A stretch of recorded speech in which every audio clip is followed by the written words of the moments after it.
Eh bien, bonsoir à tous et bienvenue dans ce 38e numéro de Miasme, le magazine d'information de l'actualité spirituelle mystérieuse et étrange. Alors ce soir, on a une actualité très très chargée. Entre autres, nous allons recevoir, alors je vous le dis dans le désordre, Damian, nous allons recevoir Michel Rousseau et Margret pour leur film documentaire. Logiquement aussi, nous allons faire un tour du côté de Rennes-le-Château avec Chris Darkis, Laurent aussi, Laurent de Marseille, Laurent Saint-Pierre de son nom, va venir nous faire la suite du livre d'Immanuel Velikovsky. Et puis voilà, et puis bien sûr on va commencer par Silvano Trotta. Salut Silvano, comment vas-tu? Ça va super bien. Alors, quoi de neuf cette semaine sur UAT? La semaine dernière, pardon, tu avais remarqué que j'avais fait une chronique sur une découverte extraordinaire de chercheurs d'Afrique du Sud qui, à travers l'effet Kirlian, avaient détecté ce qu'on avait appelé des entités propres et des entités noires. Donc l'affaire continuait. D'ailleurs, il y a une question sur YouTube pour savoir si, comme tu étais toi aussi un homme d'affaires, tu avais une entité noire. Mais je lui ai répondu que je faisais très attention et que je me nettoyais et que je vérifiais très fréquemment et que je pouvais lui conseiller des adresses. Voilà, donc je l'ai rassuré, Silvano n'a pas d'entité noire, il se nettoie. Aucunement. Et donc, et encore une fois, hein, pour tous ceux que j'ai déjà fait, j'ai déjà répondu, prenez un pendule, calculez le taux vibratoire et vous verrez.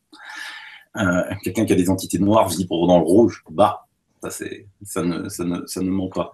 Et donc, comme dans toutes les affaires qui sont un petit peu hautement, on va dire, stratégiques, hein, où la vérité doit être absolument cachée, tu poses bien que l'affaire n'allait pas être aussi facile que cela.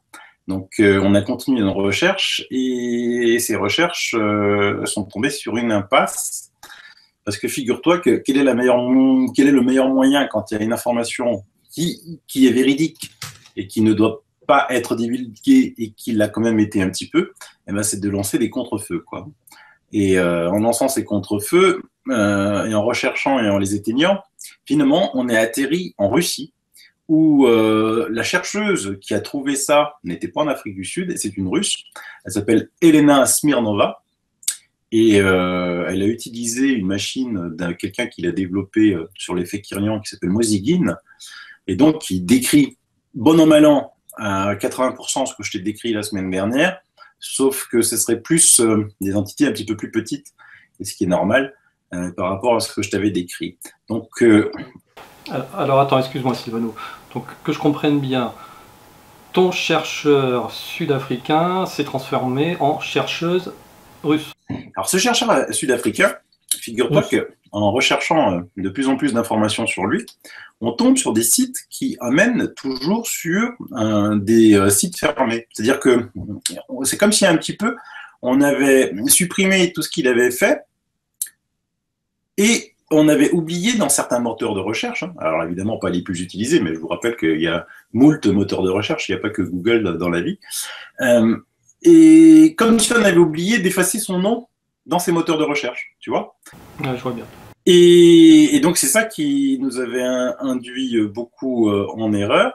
Et en fait, là par contre, cette Elena Smirnova existe vraiment, ce Mosygin existe vraiment. Le brevet, on l'a trouvé. Alors, c'est pas tout à fait un brevet comme l'avait été décrit dans le premier article. Et donc, on suit l'affaire. Donc, je te donnerai d'autres nouvelles la semaine prochaine, parce qu'on lâche pas le morceau.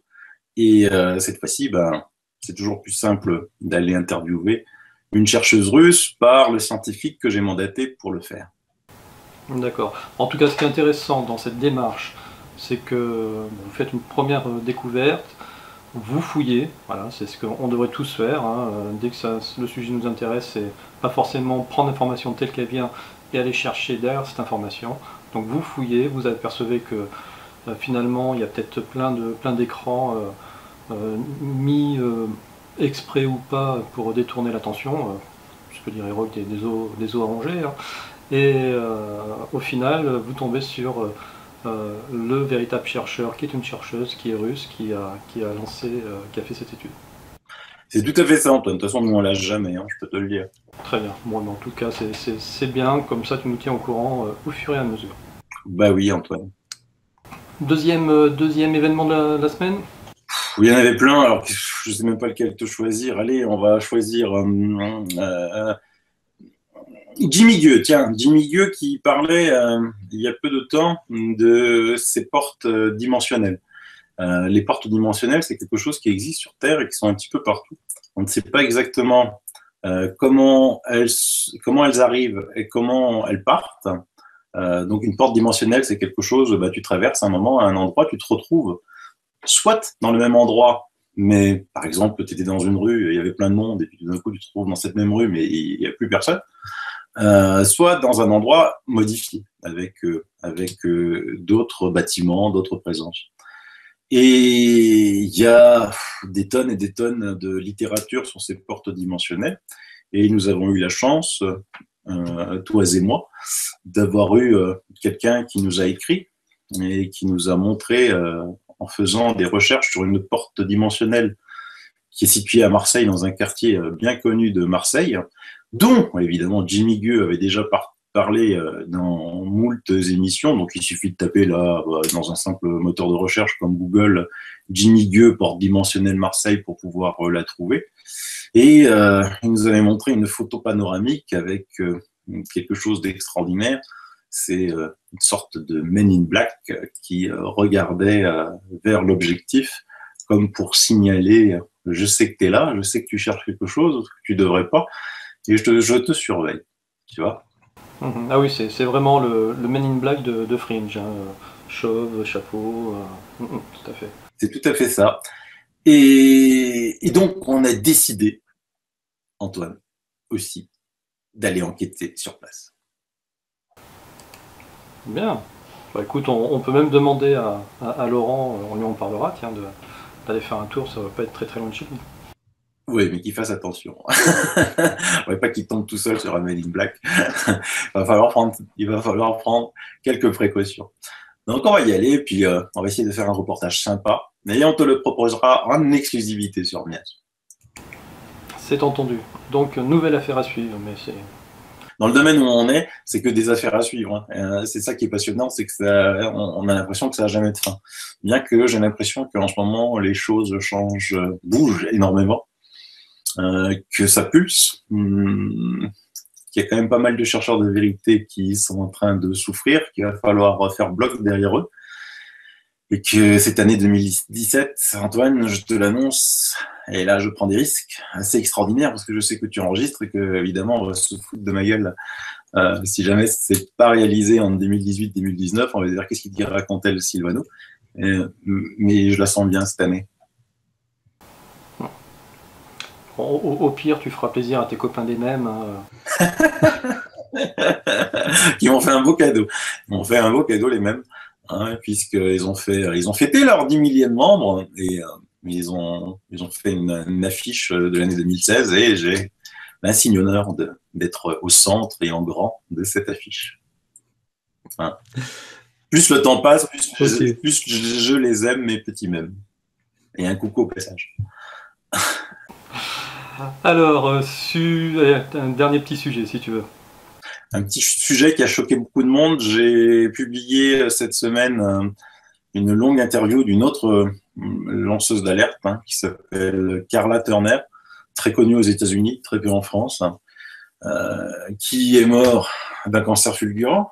Il faut croire que le cancer fulgurant est une mort qui est réservée aux lanceurs d'alerte et aux chercheurs de l'extrême. On se demande pourquoi, souvent dans l'indifférence générale, bien sûr.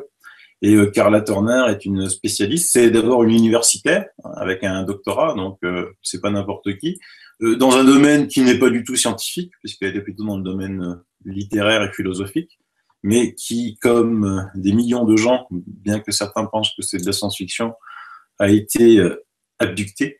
On se rend compte que sa famille avait été abductée, ses grands-parents avaient été abductés, et ainsi de suite. Et donc elle s'est remémorée plein de choses de sa mère, de sa grand-mère, de ce qu'elle lui avait dit.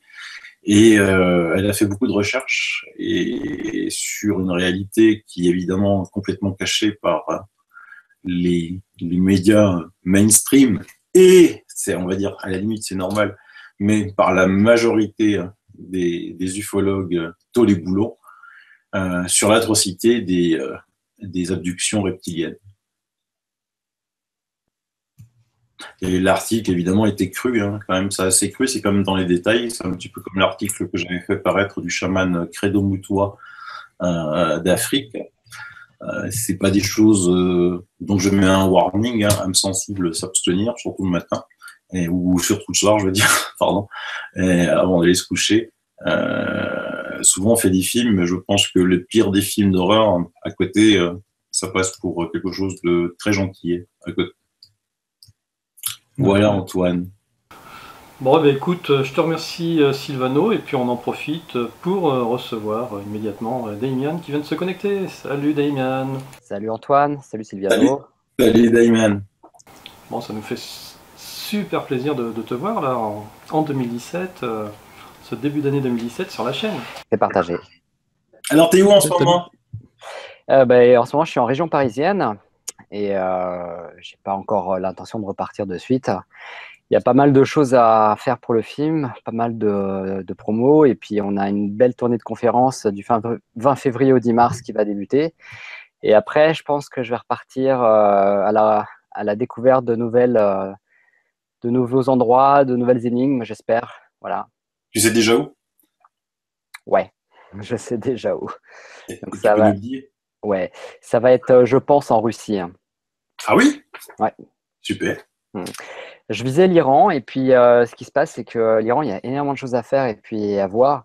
C'est aussi le berceau de la civilisation mésopotamienne, et le problème, c'est que j'ai appris que aller en Iran pouvait être problématique après pour aller aux États-Unis. Alors tu me diras, en Russie, c'est peut-être aussi le même cas de figure, mais c'est pire pour l'Iran.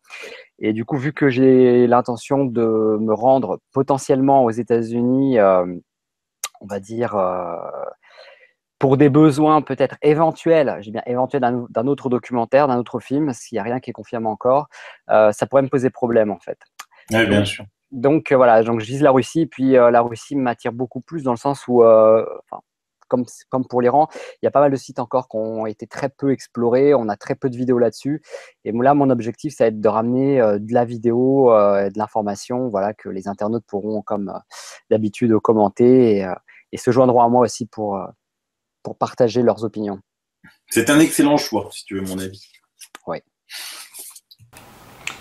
En tout cas, le choix de l'autre terre des dieux, la Roumanie, ça a été aussi un très très bon choix. Donc comme moi j'étais contributeur à KissKissBankBank, du coup j'ai eu le plaisir de recevoir mon petit lien Vimeo, pardon. Et je te remercie beaucoup Antoine d'ailleurs. Vraiment, je t'avais déjà remercié, mais ça me touche vraiment que tu aies fait partie de ces quelques contributeurs, cette poignée de contributeurs, ils étaient 60 environ. Et merci d'avoir eu confiance en moi, à l'équipe. Et puis, j'espère que le film t'a plu, puisque tu as eu la chance de le visionner. Alors, j'en suis malheureusement qu'au premier tiers. Tu vois, le temps me rattrape. Mais oui, honnêtement, le début est juste bluffant. On a vraiment l'impression d'avoir un film, excuse-moi d'employer le terme, c'est pas vexant ce que je veux dire, un film de professionnels, du cinéma. Voilà, tout est parfait à un moment donné. Pour vous décrire, il y a une sorte de travelling qui se fait à partir d'un drone où on voit une forêt et des ruines d'un village. Et à un moment donné, ça fusionne avec une maquette en 3D, et c'est fait parfaitement de toute beauté. Voilà, honnêtement, il y a un boulot là-dessus qui est juste extraordinaire. Il y a un très gros travail qui a été fait par le monteur, surtout Fabien Carré et Julia Revaux, que je tiens aussi à souligner, parce que c'est eux quand même qui ont apporté cette qualité cinématographique dans ce film documentaire, car tout seul, avec mes moyens et mes connaissances, je n'aurais pas été capable d'aboutir à un tel résultat. Donc ça il faut le souligner, que l'équipe y est pour énormément. Voilà, moi je suis que le chef d'orchestre, mais c'est eux les instruments, et c'est eux qui ont vraiment fait un super boulot. Ça, c'est la première chose. Après, il faut savoir que L'Autre Terre des Dieux, c'est un film à petit budget très petit budget, tu le sais, pour avoir été contributeur au départ. Donc, on a amassé 7 000 euros. Et 7 000 euros, on a acheté une caméra et on est parti comme ça. Donc, on a dû, après, en post-production, heureusement, on a été rejoint par notre producteur Adrien Moisson qui nous a énormément soutenu aussi et qui m'a permis de pouvoir louer les services de personnes, on va dire, expertes et compétentes en la matière. Moi, je ne fais pas. Et grâce à ça, on a pu aller plus loin et avoir ce rendu-là. Mais ce qu'il faut savoir aussi, pour être tout à fait franc, parce que je ne vais pas m'en cacher, on a été aussi aidé par la Roumanie, c'est-à-dire que moi, je n'avais pas les moyens et les budgets pour recréer de toutes pièces des animations en 3D de cette citadelle, justement, qu'on voit vue du ciel, comme tu l'as souligné. Donc ça, ce sont des images infographiques qui nous ont été gracieusement données par une société de production en Roumanie qui s'appelle Cogenon Film Production. Donc voilà, donc on a eu aussi beaucoup de sociétés de production comme ça qui ont été touchées par ma démarche et qui ont dit, bah écoute, nous on va te filer un coup de main à un autre niveau. Si tu as besoin d'images, si tu as besoin de contenu, prends ce dont tu as besoin. Et sans cela, je n'aurais jamais été capable d'avoir certaines images, certains effets. Et c'est vrai qu'on est parti aussi là-bas, on n'avait pas les moyens d'acheter un drone. On n'avait pas d'argent tout simplement. Et il y a des images, ça s'achète. Donc on a été aussi... heureusement, on a pu acheter donc des images, des plans aériens, et c'est ce qui manquait cruellement au film, parce que quand tu voyais tous les rushs qu'on avait, vidéo, on avait beaucoup de choses qui étaient très, très terre à terre, entre guillemets, si je puis dire, et il nous manquait des points de vue un peu plus aériens, un peu plus global, qui nous donnent une vision un peu plus aérée de cette Roumanie, de ces Carpates, de cette Transylvanie. Donc voilà, donc ça je préfère le dire parce que on pourrait très bien, là, dans les jours qui suivent, les semaines qui suivent, avoir déjà des retours négatifs sur le film, comme c'est déjà le cas alors que le film n'est pas sorti. On a quelques blogs qui cassent un peu le film avant même de l'avoir vu. Et pourquoi ? Parce que ces gens se sont amusés à analyser chaque image, chaque chose. Ils ont été fouillés dans le passé un peu comme des investigateurs, tu sais, comme le FBI, pour fouiller le passé de nos intervenants du film, qu'ils soient chercheurs, qu'ils soient, on va dire, réalisateurs ou autres qui interviennent dans le film, pour carrément les démonter, et en les démontant, s'amuser à démonter le film par la même occasion, ce qui est une démarche que je trouve assez malvenue et débile, parce que le film n'étant pas sorti, on est déjà jugé pour quelque chose qui officiellement n'a pas été montré et vu. Donc je préfère le dire parce que... Juste pour rebondir là-dessus, excuse-moi, ça, c'est le signe d'un très grand succès. Parce que tu ferais un documentaire de merde, excuse-moi l'expression, tu crois qu'ils s'embêteraient à chercher, faire de l'image, pose par pose, etc. Là, non, mais pour eux, clairement, c'est un documentaire de merde, si je puis dire. Donc, quel intérêt à perdre son temps avec... voilà, c'est ça. Ah non, justement, tu perds pas du temps à vouloir démonter un documentaire si tu considères que ça vaut rien, que le mec il est naze, que ce qu'il a fait c'est mauvais. Tu perds du temps parce que tu veux démonter un truc qui leur fait peur et qui va avoir un très très grand franc succès. Hein, Sylvano, qu'est-ce que t'en penses ? Mais pourquoi ils feraient ça ? Mais je veux dire, c'est quoi leur but ? Qu'est-ce que ça peut leur foutre ? C'est des débunkers. Je pense qu'il faut poser la question aux personnes concernées, justement. Moi, ça me dépasse aussi un peu cette démarche. Mais bon, après tout, voilà, chacun est libre de s'exprimer. Voilà, je ne vais pas les empêcher de s'exprimer. Mais bon, après, il y a une façon de faire les choses. Mais bon, c'est comme ça. Mais le film, il sort quand ? Le film, il sort dimanche. Ah ouais, d'accord, c'est tout proche là. Sauf pour les contributeurs qui... Oui, bien sûr. Et donc, on peut l'acheter sur Vimeo. On peut déjà acheter le film en précommande sur Vimeo, le DVD aussi, on peut le précommander.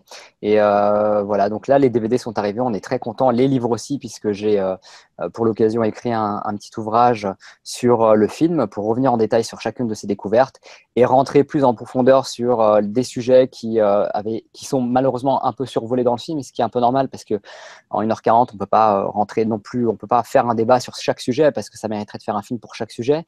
Mais voilà, donc un livre, un DVD qui sont déjà arrivés, on est très contents et qui partent là, ça y est, cette semaine en livraison, donc les contributeurs et les acheteurs. Et les commandes vont partir là cette semaine. Donc voilà, les gens vont recevoir courant de semaine prochaine leur DVD et leur bouquin. Super. Demian, une question pour nos auditeurs de Miasme. On t'a beaucoup vu en ce début d'année chez nos amis d'Hymne, je crois, Hymne Fréquence avec Christelle Seval. Les médias. J'ai oublié le nom. Enfin bref, sur l'affaire Busségui. Il y a un rapport entre l'autre terre des dieux et l'affaire Busségui ? Oui, il y a un gros rapport. L'affaire Busségui, c'est pas, on va dire que c'est le sujet qui m'a introduit la Roumanie, si je puis dire. C'est-à-dire qu'une personne qui connaissait cette affaire m'en a parlé, ça m'a mis on va dire, ça m'a ouvert mes écoutilles et à partir de là, c'est ça surtout qui m'a poussé à me pencher sur la Roumanie. Et après, de là, j'ai eu accès à d'autres découvertes et j'ai rencontré des personnes qui m'ont fait connaître d'autres choses. Et c'est ce qui fait justement la diversité des sujets que j'aborde dans le film. Mais c'est vrai que l'affaire Buccelli, c'est quelque chose qui est un sujet de, on va dire, de prédilection pour le film. Et je salue Christelle Seval au passage, hein, puisqu'il a contribué aussi au film, il a un peu collaboré, puisque justement, on a eu la chance d'avoir pour le film l'ouvrage la Découverte au Buccelli, qui s'attendait exactement, parfaitement pour le film. Donc, voilà, on a pu s'en servir pour le film, pour faire des plans pour le film. Et toi, sur place, tu as pu voir des choses de Boussegui? Mais oui, oui, on allait carrément là-haut, côté du Sphinx. Il y a les pierres de Babel, il y a le mont Oumou. J'ai exploré la région. Alors quand j'ai exploré, j'ai visité comme n'importe qui, on va dire, les endroits les plus intéressants et on va dire les plus connus parce qu'il y a certainement beaucoup d'endroits qui sont très cachés et dont on n'a pas encore accès ou peut-être qu'on n'aura pas accès parce qu'il y a quand même pas mal de mystères autour de cette région. Mais j'ai eu la chance ouais, de faire un petit tour des lieux et si je pouvais, si j'avais les capacités, si je puis dire, je crois que j'y resterais bien 2 semaines à vadrouiller, à crapahuter dans ces montagnes. Je suis sûr qu'il y a des choses à voir, qui n'ont peut-être pas forcément été découvertes, mais bon, à mon avis, c'est pas facile. Alors, est-ce que tu te rappelles finalement, allez, si tu te projettes il y a 2 ans, il y a 3 ans, où tu t'animais ta chaîne YouTube en allant te promener aux quatre coins du monde avec ta petite caméra comme ça, que de chemin parcouru entre ce que tu faisais et la sortie de ce magnifique documentaire. Comment tu le vis là, tout ce parcours? Déjà, je suis un peu nostalgique de cette période YouTube où j'étais toujours un petit peu en vadrouille et c'est pour ça que on va retourner un peu aux sources après la promotion du film. Donc ça, c'était mis de côté entre parenthèses pendant presque 2 ans, mais là, on va y retourner. Et oui, c'est assez hallucinant justement cette évolution, si je puis dire, mais c'est ce chemin qui a été pris, c'est un chemin sur lequel j'ai pas cheminé seul. C'est encore une fois ce que je dis, il faut être bien entouré, avoir des gens qui comprennent ce qu'on veut raconter, ce qu'on veut dire, et ça marche et ça colle. Voilà, il y a eu du chemin de fait et il y a rien qui est acquis, il y a encore du chemin à faire.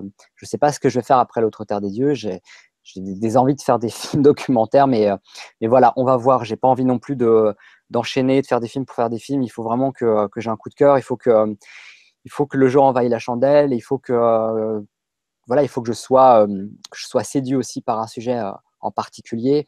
Et voilà, moi, je veux dire, je me vois aussi un peu comme une sorte de romantique de tout ça. C'est-à-dire que je suis un rêveur et, euh, et ces choses que je m'imagine, voilà, c'est un peu comme une sorte comment je peux dire, je cherche mes mots. Voilà, c'est une romance, quoi, si je puis dire. Voilà. Et dans cette romance, je crois que j'ai envie de romancer derrière et c'est ce que j'ai fait avec l'autre Terre des Dieux. C'est finalement romancer quelque part, euh, on va dire, des découvertes. Alors, est-ce que tu n'as pas l'impression, et puis tu es assez privilégié pour pouvoir répondre à ce genre de questions, parce que justement, tu fais partie des rares personnes que je connaisse à avoir vraiment crapahuté aux quatre coins du monde. Est-ce que tu n'as pas l'impression que chaque pays, finalement, renferme une autre terre des dieux, qu'il y a des mystères dans chaque pays à aller explorer, à aller découvrir, à ressortir? Ah mais totalement, je suis entièrement d'accord avec toi. Même la France, hein, la France est j'ai envie de dire, le premier pays de l'autre terre des dieux aussi. C'est qu'on a une terre des dieux et quand je parle de l'autre terre des dieux, c'est parce que la Roumanie, c'est un pays parmi tant d'autres qui a été oublié. Et là aussi, il y a eu peut-être, très probablement, en termes d'hypothèse, une interaction avec d'anciennes civilisations qui pourraient être reliées à d'autres anciennes civilisations qu'on retrouve partout dans le monde. Et, euh, et oui, c'est évident que cette Roumanie méritait qu'on lui accorde un petit peu de crédit, qu'on la mette un peu en lumière, mais il y en a tellement d'autres pays autour de la Roumanie. Je pense à la Bulgarie, je pense à la Serbie, je pense à cette ancienne Yougoslavie, justement, qui est fortement liée à la Roumanie, parce que la Roumanie, avant que nous, on y mette des frontières, tout ça, c'était un vaste royaume immense, celui des Thraces, cette ancienne civilisation pré-roumaine. Et voilà, c'était une seule et même nation. Donc finalement, les découvertes qui ont été faites en Roumanie, on les retrouve finalement, bon, on les a pas retrouvés officiellement, mais on en retrouverait partout autour, on va dire dans toute l'Europe de l'Est.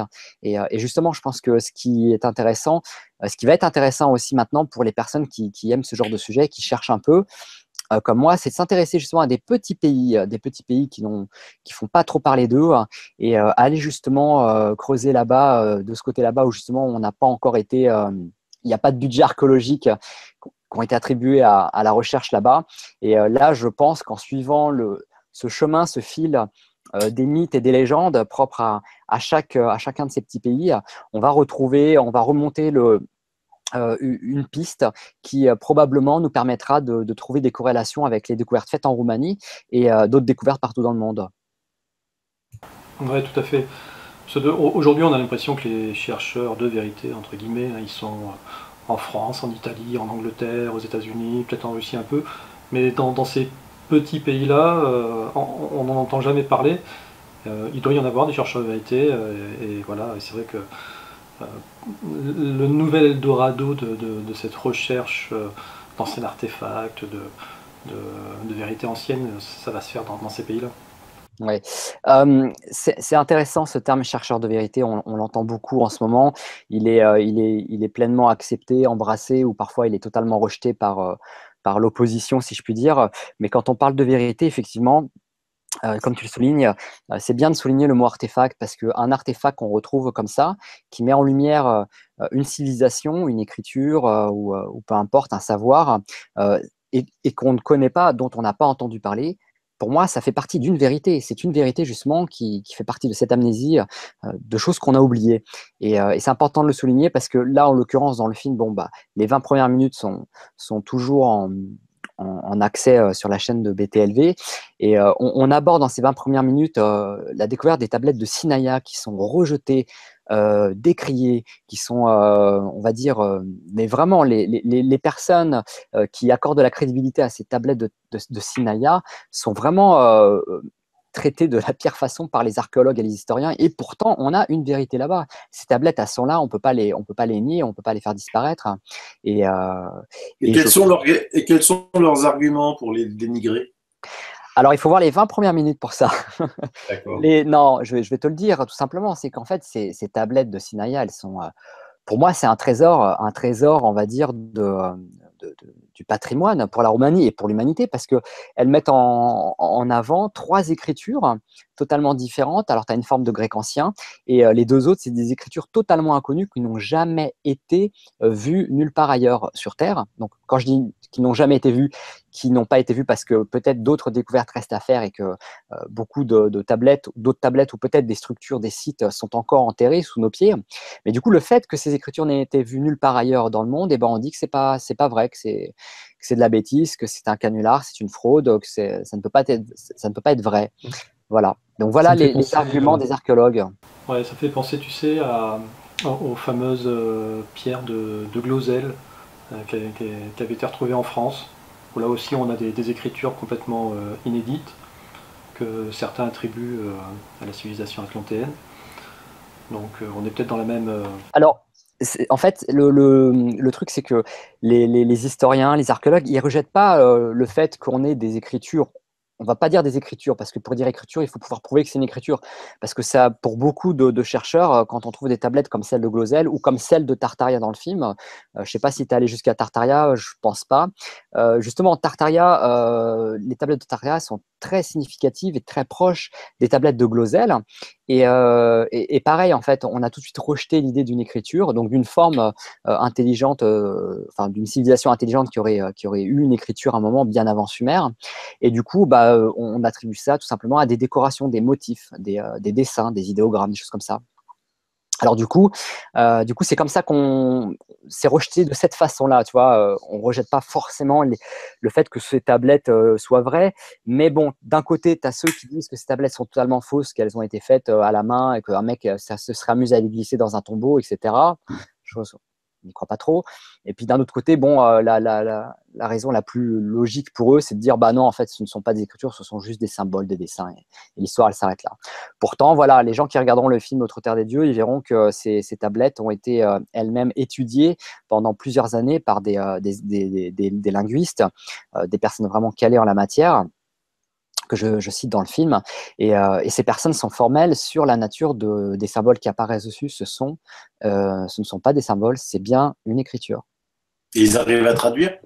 Non, ils n'arrivent pas à traduire. Parce que le problème, c'est que pour arriver à traduire, il faudrait retrouver, on va dire, il faudrait au moins Une pierre de minimum Rosette. 10, 20, 30, oui, même 40 tablettes avec des symboles tous différents pour trouver une cohérence, pour essayer de comprendre cette organisation des signes, comment elle fonctionne. Et comme le souligne Antoine, effectivement, une tablette de Rosette mais bon, voilà, c'est les anciennes civilisations, ces anciennes civilisations n'avaient peut-être aucune raison dans ces tablettes de laisser un mode d'emploi. Donc, on a eu de la chance avec les hiéroglyphes égyptiens, mais s'il n'y avait pas eu cette pierre de Rosette, on n'aurait jamais pu les traduire.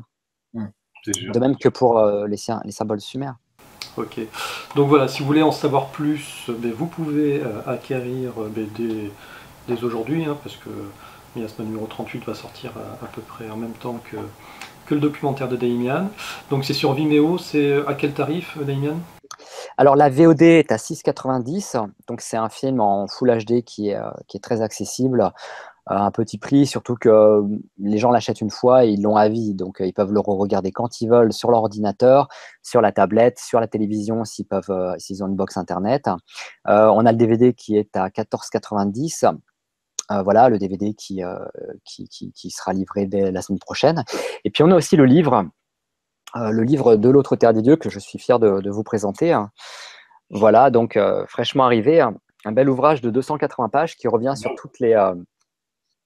toutes les découvertes et tous les sujets qui ont été faits en Roumanie. Et ce livre donc est au prix de 35 €, donc c'est un peu plus cher, mais les gens vraiment ne vont pas le regretter parce que c'est un beau pavé avec de belles photos. C'est un format original. C'est un format original, oui, format paysage, parce qu'on avait des photos magnifiques en format paysage qu'on avait vraiment envie de mettre en valeur dans ce livre. Et justement, ce qui est intéressant, c'est que ce livre, c'est pas juste un livre. Ce livre, en fait, je l'ai écrit et je le définis comme étant un outil de recherche et de réflexion, de pistes de réflexion à suivre. Pourquoi? Parce que je veux que ce film, ce soit le point de départ de réflexion, d'études. Et du coup, c'est une base de travail où, par exemple, je vais te montrer, on parlait des tablettes de Sinaïa tout à l'heure. J'aurais aimé mettre toutes les tablettes de Sinaïa dans le livre parce que c'est 34 tablettes, mais malheureusement, j'étais contraint par rapport au nombre de pages. Et comme vous pouvez le voir, attendez, j'essaie de retrouver. Voilà. On a vraiment. Voilà, j'ai analysé certaines tablettes parce que j'ai découvert sur certaines tablettes des symboles très intéressants avec lesquels je fais des corrélations avec d'autres symboles. Ce qui veut dire que voilà, les gens auront vraiment les images en très détaillées de ces tablettes, de ces symboles, et pourront, à mesure qu'ils le veulent, pourquoi pas les étudier et essayer de chercher dans leur coin aussi. Voilà. Donc c'est un outil de partage et de réflexion, comme je l'ai dit. La première édition est sortie à combien d'exemplaires? 1000 exemplaires là pour l'instant. Donc pressez-vous hein, si vous voulez avoir la première édition. On peut acheter où? On peut l'acheter toujours pareil sur le site. Alors le site c'est le portail. Alors attendez, c'est le portail du savoir des anciens, quelque chose comme ça. Voilà. Bon, de toute façon, quand vous tapez dans Google le portail du savoir des anciens, vous tombez sur le site. Et donc voilà, dans la rubrique Damian, vous avez les livres, les DVD, les VOD. Voilà, c'est un bel ouvrage, on est tous très contents de l'avoir. Et puis il y a aussi les coulisses du film, le making-of, voilà, des photos exceptionnelles. Il y a aussi 3 sujets inédits qui ne sont pas dans le film parce qu'ils n'entraient pas dans on va dire, dans le fil scénaristique, mais 3 sujets très intéressants, notamment pour les passionnés, les chercheurs d'OVNI. Voilà, on a l'histoire de la forêt d'Oyabashu, et là on a des photos vraiment exceptionnelles, inédites, qui n'ont jamais été publiées avant, qui m'ont été gracieusement données par un chercheur roumain. On parle bien d'un chercheur en physique moléculaire. Et voilà, donc on a des photos, voilà, on a même des apparitions, on va dire, ectoplasmiques sur certaines photos. Et ça, c'est très intéressant, très troublant aussi. Donc, bon, là, tu es revenu finalement déposer tes valises pour un petit moment, mais pas tant que ça, parce que tu vas vite repartir. Nous, on avait annoncé, c'était cet automne avec Bleuette Dillot, le fait que vous alliez faire une conférence à deux, et puis bon, on a appris entre-temps que le médecin traitant qui suit Bleuette l'a déconseillé de le faire par rapport à ses problèmes de cervical. Voilà. Ouais, c'est un peu dommage. Ouais, c'est dommage, parce que ça aurait été vraiment une conférence en duo qui aurait... Ça aurait été un énorme plaisir de pouvoir partager justement cette courte aventure avec Bleuette. Voilà, pour des raisons de santé, elle ne peut pas venir et la santé est importante, il faut se ménager, c'est important. Ouais. Oui, parce que c'est carrément un marathon là que tu vas faire, c'est ça? Ça va être un marathon et d'ailleurs, on va avoir une petite surprise. Combien? Alors, je ne veux pas m'avancer à 200%, mais c'est quasiment confirmé. Pour les conférences Alors, attendez, il faudrait que je reprenne les dates. Si tu les as sous les yeux, tu peux me le dire. Je crois qu'on a Lille. Voilà, pour les conférences de Lille, Dunkerque et Bruxelles, on devrait avoir un petit bonus avec Michel Desailly qui nous accompagnera sur 3 conférences. Et Michel Desailly, qui est historien et conférencier et qui est intervenant aussi dans le film. Michel donnera lui aussi une conférence avec moi. Donc voilà, donc il nous suit sur trois villes, 3 destinations. On est très content qu'il puisse nous accompagner et ça fera énormément plaisir aux gens aussi de le rencontrer parce que Michel est une personne avec un immense savoir et il est très passionnant à écouter et c'est une personne qui nous apprend énormément de choses. Moi, je suis toujours friand de ce qu'il a à nous dire. Tu fais combien de conférences, Denis? Je crois qu'il y en a une douzaine ou une quinzaine, je ne sais plus exactement. Voilà, on part en tournée dans toute la France et puis après on va en Suisse et en Belgique. Ça doit être à peu près, oui, ça doit faire une petite douzaine de destinations. Les personnes peuvent, donc pareil, sur le portail du savoir des anciens, j'ai réussi à le dire, le portail du savoir des anciens, les gens peuvent en fait accéder aux conférences, les réserver à l'avance. Et voilà, donc toutes les villes sont indiquées par date et donc voilà. Super. Et donc, comme tu as la bougeotte, une fois tes conférences passées, tu as déjà des projets bien ancrés pour 2017. Et ces projets, on peut les retrouver sur ton site à toi, hein, c'est daimian.com, que je vais partager d'ailleurs, comme ça, on va pouvoir y jeter un coup d'œil 2 minutes. Et voilà, les projets sont là. Voilà, ouais. Alors, je vais peut-être pas commencer par la fin, ou pourquoi pas, qu'importe. Ouais. L'Inde en novembre 2017. Ouais, l'Inde en novembre 2017, mais là, on a le Pérou qui arrive en mai 2017. Il nous reste quelques places, il nous reste 2-3 places pour le Pérou, et surtout la Roumanie en août, qui va être un voyage extraordinaire, puisque là, je vais emmener les internautes et les spectateurs sur les lieux où se déroulent justement où on a la chance de voir tous ces sujets, les explorer. Donc voilà, donc on fait vraiment un tour de la Roumanie sur les sites les plus intéressants qui tournent autour de ces sujets, bien entendu. Hein. D'accord. Vous partez à combien à peu près? Alors pour la Roumanie, nous avons 30 places, pas une de plus, pas une de moins. Et voilà, on a énormément de demandes déjà. Les réservations sont ouvertes depuis ce soir. On était en pré-réservation, mais là c'est officiel, c'est ouvert. Donc voilà. Et puis l'Inde en novembre 2017, et il y a peut-être d'autres destinations qui vont arriver à la fin de l'année, mais pour l'instant c'est à voir parce que j'ai aussi d'autres projets à côté. Il faut que j'essaie je veux pas non plus trop m'éparpiller et je veux être aussi disponible pour les choses qui me tiennent à cœur, à savoir aussi l'exploration de nouveaux pays, nouvelles énigmes, comme je l'ai dit, la Russie, et puis voilà, peut-être un nouveau film documentaire, peut-être en 2018, on verra. En plus, j'en profite pour rappeler au passage que tu es aussi l'auteur d'une trilogie qui s'appelle Origine. Oui, tout à fait. Ouais. Trilogie que j'ai écrit suite à mon retour j'ai écrit cette trilogie pendant mon tour du monde, pendant que j'étais en vadrouille pendant 18 mois autour de la planète. Et ça a été très inspirant pour moi d'aller sur tous ces lieux puisque j'en parle en fait dans le livre. Le livre finalement retrace un peu mon parcours à certains endroits, pas partout bien évidemment, mais voilà. Donc je précise, c'est une trilogie de romans de science-fiction. Les trois tomes se suivent les uns derrière les autres. Hein. Je pouvais pas faire un seul livre parce que sinon on aurait eu un gros pavé et c'est mieux de le diviser en 3 parties. Comme ça, si les gens décrochent au bout du premier, il n'y a pas de regret. Ok. Allez, une dernière petite question, Damien, et puis après on va te libérer. Est-ce que tu penses, vu la qualité de ce que vous venez de produire, que ce film documentaire peut intéresser à un moment donné, on va dire des chaînes mainstream, en tout cas des chaînes de la TNT, par exemple? Pour être honnête, j'en ai aucune idée. Le truc, c'est que d'un point de vue qualitatif et visuel, oui, ça entre parfaitement dans ce qu'ils aiment, Dans les cahiers des charges, ouais. dans le cahier des charges. Après, c'est plus au niveau des sujets. La Roumanie, est-ce que c'est un pays qui va plaire au mainstream? Et puis est-ce que les sujets qu'on aborde et la façon dont on les aborde sont susceptibles justement de les intéresser? Parce que, bon, l'autre terre des dieux, encore une fois de plus, le but n'est pas de prouver, démontrer l'existence de tous ces phénomènes, de toutes ces légendes, de tous ces mythes. On est vraiment dans une histoire, c'est-à-dire que vous vous asseyez dans votre fauteuil, pendant 1h40, on vous raconte une histoire, on vous emmène dans toute la Roumanie, du nord au sud, de l'est à l'ouest, et on explore ensemble des découvertes, des choses, des mythes, des légendes. Ça reste vraiment, comme tu as vu le film, il y a un message en début de film qui dit bien que toutes les théories et les sujets qui sont avancés ne peuvent être prouvés. On ne peut pas prouver qu'il y a eu des découvertes de squelettes de géants parce qu'on n'a pas nous-mêmes sous la main eu un squelette de géant.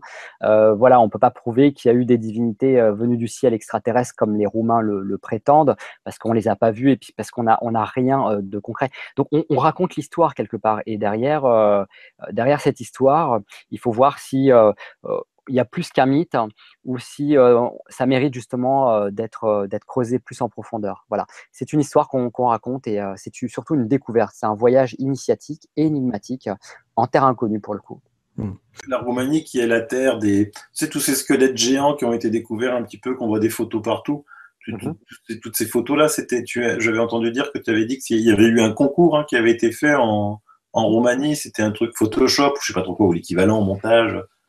Oui, tous les squelettes qu'on trouve sur Internet, les squelettes de géants, enfin, je ne vais pas être formel à 200%, mais apparemment, tous les squelettes, les photos qu'on voit sur Internet sont des fakes. Moi, à l'œil, je sais qu'il y en a beaucoup que je vois comme étant des fakes. Il y en a d'autres, j'ai peut-être un peu plus de mal, mais oui, la plupart du temps, ce sont des concours, comme tu dis, Photoshop.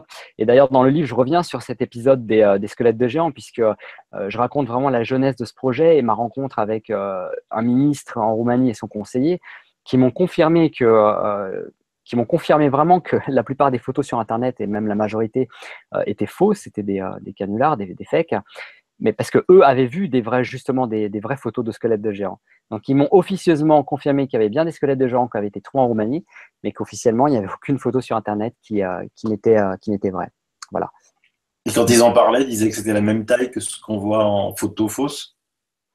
Non, on n'a pas parlé vraiment de leur. Enfin, la taille qui a été évoquée, c'est la taille qui a été évoquée par les personnes qui témoignent dans le film. Donc c'est des tailles de 3 à 4 mètres.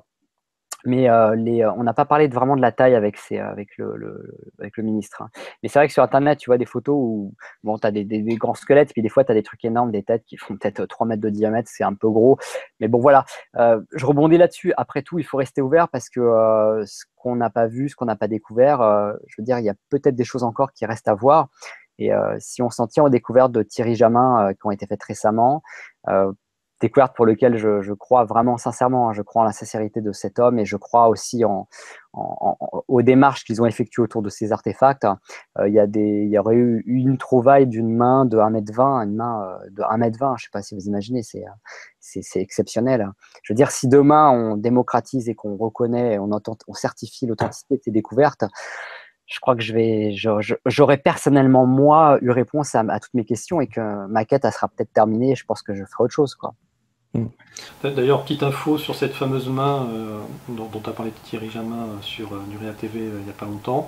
Il va sûrement monter un crowdfunding pour pouvoir justement soulever des fonds pour faire l'expertise de cette main. Parce que l'expertise de cette main, pour qu'elle soit, on va dire, finalisée, il faut qu'elle passe par au moins 4 laboratoires.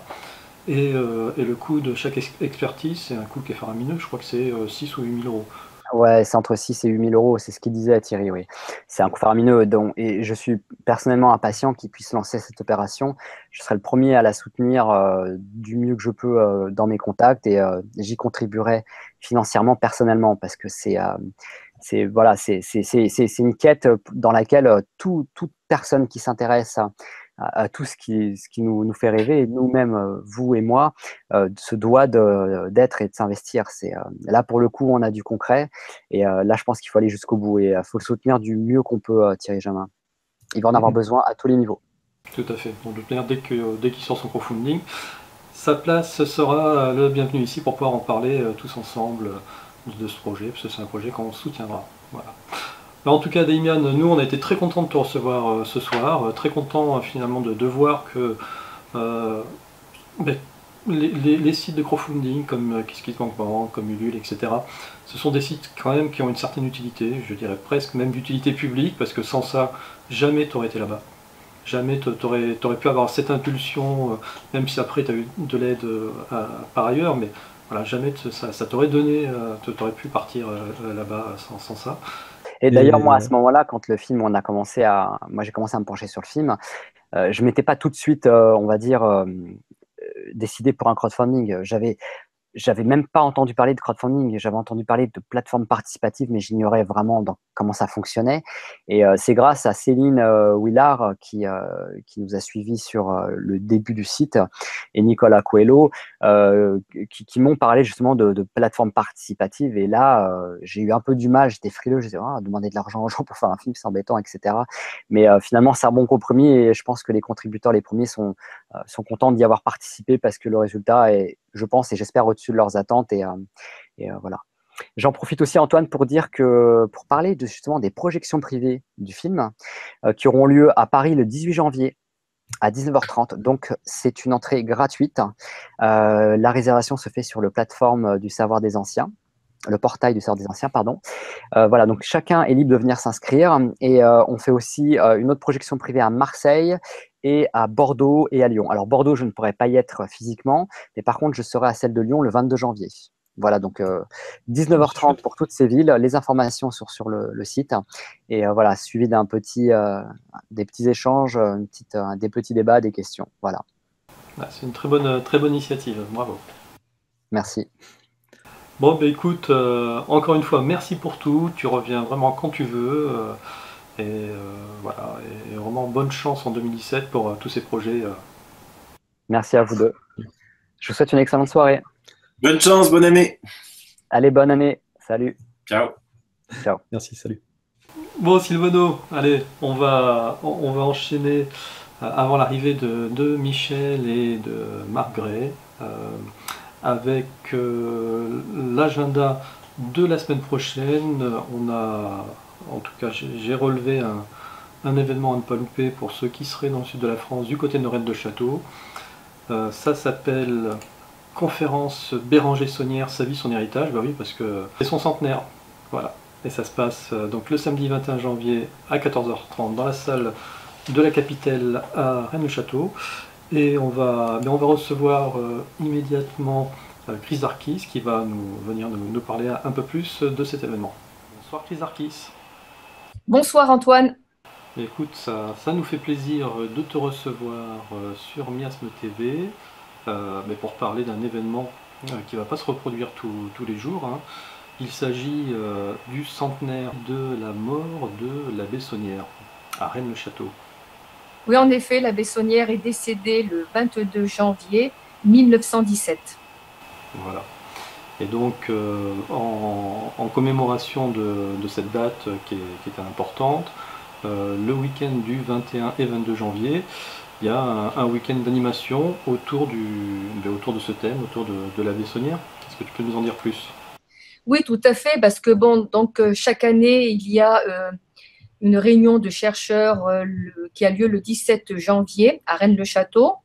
Alors, il y a d'abord l'observation d'un phénomène lumineux à travers un vitrail dans l'église qui forme sur le mur en face des pommes bleues. Il y a aussi le traditionnel repas des chercheurs organisé par l'association Le Cercle du 17 janvier. Et donc, cet événement draine un nombre important de chercheurs et de passionnés.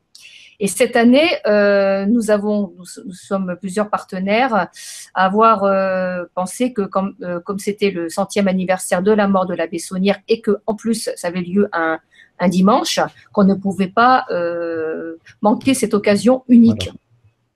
Donc nous avons commencé à travailler sous la houlette de la mairie de Rennes-le-Château avec d'autres partenaires comme le Jardin de Marie, donc qui est le restaurant principal de Rennes-le-Château, avec l'association Terre de Rédé et bien sûr donc la Gazette de Rennes-le-Château, dont je suis membre de la rédaction depuis déjà 4 ans et qui est le site généraliste numéro 1 sur Rennes-le-Château.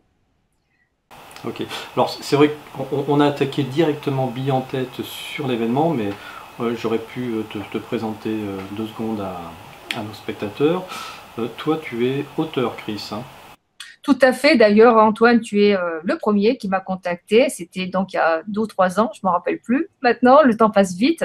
Et c'était justement pour l'ouvrage sur Claudia Procula. Donc à l'époque, tu officiais chez BTLV et j'avais été interviewée. Et ensuite, j'ai publié l'année dernière un ouvrage sur Rennes-le-Château, L'Arc de Roseline. Et là, donc, je suis en train de développer le sujet autour de Claudia Procula. Il y a un 3e ouvrage en préparation, c'est ça? Oui, un ouvrage en préparation, mais aussi j'ai des propositions pour écrire pour un film ou un documentaire étranger. Donc ça, je suis très, très contente puisque j'ai quand même une vision globale de la chose et non purement locale. C'est bien, oui, ce serait une très bonne occasion et puis une très bonne opportunité pour toi aussi. Alors, donc du coup, effectivement, tu animes cette gazette de Rennes-le-Château donc, depuis 4 ans. On y retrouve très régulièrement des informations sur tout ce qui se passe, hein. Je suppose que lorsque Rudy, par exemple, a sorti son livre, ça a dû provoquer quelques émois sur Rennes-le-Château? C'est-à-dire que moi, je m'intéresse à Rennes-le-Château depuis 10 ans. Johan Nechakovic, qui est le webmaster de la Gazette de Rennes-le-Château, lui s'y intéresse depuis plus de 20 ans. Et donc, quand des livres qui sortent, il y en a régulièrement. Je crois qu'on en est à peu près à 600 déjà. Et encore, je ne parle pas des documentaires, des vidéos. Bien sûr, celui de Rudy a beaucoup plu, déjà de par la personnalité de Rudy, mais aussi le fait qu'il s'agit d'un ouvrage qui allie le texte et l'image, avec en plus des dessins. Et donc là, c'est un décodage pratique que l'on peut vérifier sur place. Voilà, tout à fait. Donc si on rappelle le titre du livre de Rudy, c'est Rennes-le-Château, les sources. Voilà. Mais il y en a à peu près 2 à 3 par mois, hein, si ce n'est pas plus. Je parle en livre francophone. Alors, D'accord. Il y a 2 à 3 livres par mois qui sortent sur le sujet? Alors, certains passent totalement inaperçus, puis d'autres qui nous parviennent à ce moment-là, qui nous parviennent, dont on a connaissance. Dans ces cas-là, on essaie toujours de contacter l'auteur ou d'approfondir le sujet, mais c'est un phénomène qui, en fait, suscite non seulement beaucoup d'intérêt, mais c'est en train de grandir. Alors, si on revient donc à ce centenaire de la Bessonnière, quel est le programme des festivités? Alors d'abord, donc il faut savoir que ce qui est très curieux dans cette affaire, c'est que donc la Bessonnière a eu son attaque le 17 janvier 1917 et il est décédé le 22 janvier 1917. Or, ces 2 dates, sont récurrents dans le mystère de Rennes-le-Château. Donc, si on revient au 21, par contre. Le 21, quelles sont les conférences de prévues? Déjà, ça commence à quelle heure? Je voudrais commencer par dire que ce que nous avons voulu faire dans ces conférences, c'est consacrer toutes ces conférences autour de la personnalité de la Bessonnière, ainsi que le milieu social, économique et politique dans lequel il évoluait. Et donc, on a invité des gens qui sont vraiment centrés sur le côté historique et document, et non pas trop sur les hypothèses, parce que nous aurons d'autres événements dans l'année pour pouvoir développer sur telle ou telle hypothèse. Là, c'est vraiment la Bessonnière en lui-même.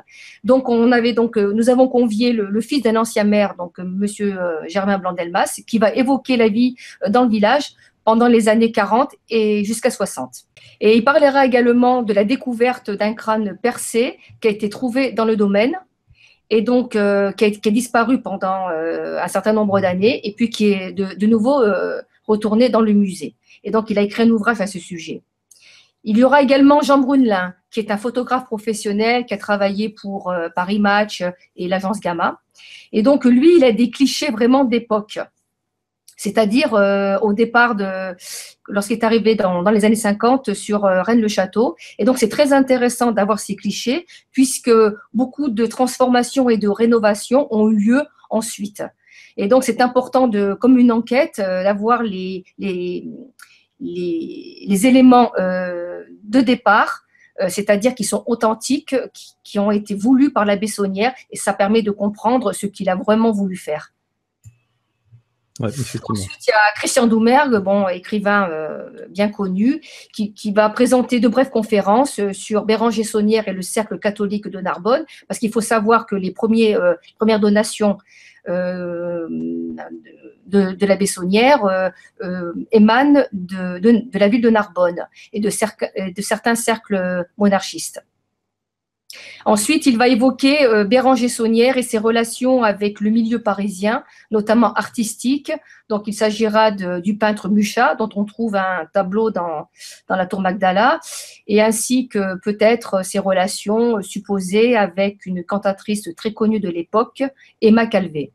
Ensuite, il y aura Jean-Michel Pousse, qui est vraiment un chercheur de terrain et qui, cette année, a publié une encyclopédie de toutes les publications qui ont un lien avec Rennes-le-Château. Et là, il va évoquer la possible venue de l'abbé Saunière à Lyon, notamment pour fréquenter certaines loges, soit maçonniques, soit martinistes. Mmh. Et il va développer aussi la possibilité que cette venue de l'abbé Saunière à Lyon pourrait avoir un lien aussi avec la présence de ces fameuses arêtes de poissons qui se trouvent sous la colline de Fourvière. D'accord.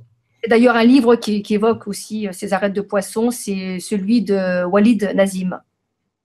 Oui, tout à fait. Que je connais. Georges Combe également a fait récemment un documentaire très intéressant sur le sujet. Parce qu'on ne connaît pas, on ne sait pas de quand date ce réseau immense souterrain, la finalité et les concepteurs, bien sûr. Donc, ça peut être très, très ancien, ça peut être aussi à l'époque au Moyen-Âge. En tout cas, c'est très intéressant. Donc, Jean-Michel va nous expliquer pourquoi ça pourrait avoir un lien avec la Bessonnière. Entendu. Et il nous reste pour cette journée de samedi donc une dernière personne à citer. Oui, c'est Michel Vallée. Oui, c'est Michel Vallée, alias Pierre Jarnac, qui lui a publié de nombreux ouvrages et qui a beaucoup de documents à nous montrer. C'est un peu l'archiviste de l'affaire. D'accord. Bon, ben écoute, ça promet d'être un week-end assez intéressant. Oui, et puis justement, je voudrais aussi dire que la Gazette de Rennes-le-Château, donc nous allons poser des questions aux uns et aux autres. Et puis ensuite, Johan il va analyser le phénomène Rennes-le-Château à travers plusieurs décennies. Parce qu'il faut savoir que, bon, l'histoire du trésor, il y a toujours une légende trésoraire dans la région, même avant la Bessonnière, mais c'est surtout depuis, c'est Noël Corbu qui avait donc hérité du domaine, qui a commencé à évoquer une piste de trésor en 1956, par un article qui est apparu dans la Dépêche du Midi par Albert Salmon. Donc, c'est cet article-là qui a mené la première génération de chercheurs de terrain qu'on appelle les pelles et pioches. Donc, ils cherchaient un trésor sonnant et trébuchant. Ensuite, il y a eu en 67 Gérard de Sède avec l'or de Rennes, qui a donc sorti ce livre qui est devenu un best-seller dans le milieu francophone. Et donc, avec Gérard de Sède, qui avait été donc documenté par Pierre Plantard et Philippe de Chérizet, lui a développé non pas simplement une histoire de trésor, mais également un secret dynastique, parce que il y aurait la preuve à Rennes-le-Château de la survivance de la lignée mérovingienne qui se serait réfugiée dans le Razès. Et donc, ces Mérovingiens seraient les vrais rois de France. Et donc, ça pourrait être un secret dynastique. Ensuite, il y a eu en 1983 le trio britannique de Begent, Lee et Lincoln qui ont sorti l'énigme sacrée. Et là, d'un secret dynastique, on est passé à un secret christique, puisqu'il y aurait la survivance d'une lignée liée au Christ qui serait venue également se réfugier dans le Razès. Et donc, cette lignée se serait liée à l'autre lignée. Et aurait probablement été transmis par les premières grandes familles du Razès d'origine visigothique. D'accord, oui. Tout ça. Bon, bah, écoute, voilà, le dimanche, il y a donc la pièce de théâtre. C'est Stéphanie Buttigieg d'ailleurs qui va organiser cette représentation théâtrale de la vie de la Bessonnière dimanche. D'accord. Stéphanie maintenant elle a fait de sa passion une activité professionnelle puisqu'elle est maintenant guide. Elle propose d'ailleurs des visites très intéressantes tout autour de la région. Et là maintenant, avec cette visite guidée avec des comédiens en costume d'époque, a beaucoup de succès. Alors donc, et ça se passe le dimanche, c'est ça? Ça, c'est le dimanche après-midi. D'accord. Ça s'appelle Secret d'église, le trésor de la Bessonnière. Oui. Ok. Elle nous réserve quelques surprises. Oui, je suppose pour le centenaire. Ah, mais c'est intéressant de voir des comédiens justement habillés en costume d'époque dans les lieux mêmes où a vécu la Bessonnière. Et puis je pense qu'il y aura probablement un petit peu une vision des traits d'humour, des petites anecdotes pour rendre vivant cette histoire. Est-ce qu'il y a d'autres événements en cours de prévu ce dimanche? Oui, alors à l'issue de cette visite guidée théâtralisée, il y aura un hommage que l'on a qualifié de convivial, organisé par la mairie, dans le domaine. Et donc, il s'agit un petit peu donc, de rendre hommage à la Bessonnière et surtout de le remercier, puisque comme l'a écrit Johan sur la Gazette, sans lui, nous ne serions pas réunis ici. C'est la Bessonnière qui nous a menés sur une colline qui a été qualifiée d'envoûtée. Il nous a permis de découvrir un village et une région magnifique. Il a suscité des rencontres, des amitiés, des passions. Certains sont venus à Rennes-le-Château, d'autres y sont retournés, quelques-uns y ont vécu même. Il occupe une partie de nos loisirs, il conditionne nos vacances et il balise notre existence. Voilà, ça. Voilà. Ça, c'est vrai que la Bessonnière, ça a été un phare, un poteau indicateur. C'est lui qui a attiré l'attention sur la région. Et il a drainé, il a fait venir des tas de personnes d'origines diverses, d'horizons différents. En fait, voilà, c'est toute une foule de passionnés qui viennent pour essayer de comprendre le message qu'il a voulu transmettre par ses constructions un petit peu bizarres ou symboliques. Et en même temps, c'est l'occasion de découvrir une région qui est magnifique. Et on se rend compte que c'est juste la pointe immergée d'un iceberg, mais qu'il y a autour de Rennes-le-Château des villages et des personnages tout aussi mystérieux. Et comme l'abbé Boudet de Rennes-les-Bains, comme l'abbé Gélise de Coustoussat, qui a été assassiné d'une manière terrible. Il y a aussi un passé templier qui est en train de ressurgir, puisque ces templiers n'ont pas été arrêtés le fameux 13 octobre 1307. Il y a également des légendes de trésors, il y a les Visigoths qui ont marqué leur empreinte. Et donc il y a beaucoup de choses encore. Il y a aussi bien sûr les Cathares qui fréquentaient la région. Et puis aussi tous ces seigneurs, ces grandes familles de la région qui ont protégé les Cathares et qui probablement détenaient certains secrets qui gênaient des autorités comme l'Église de Rome ou bien probablement des autorités royales.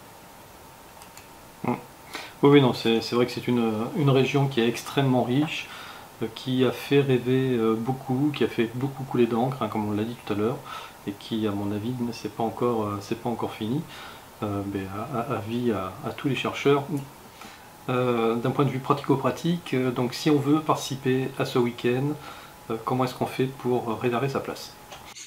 Et ben alors, pour le… Ah, j'ai oublié de dire quand même, si, il y a un point d'orgue, c'est le repas qui aura lieu à l'issue des conférences vers 19h30 et qui se tiendra dans les salles du Belvédère qui sont situées sous le chemin de ronde. C'était d'ailleurs le lieu que la Bessonnière a affectionné particulièrement puisqu'il pouvait contempler le paysage dominant la vallée.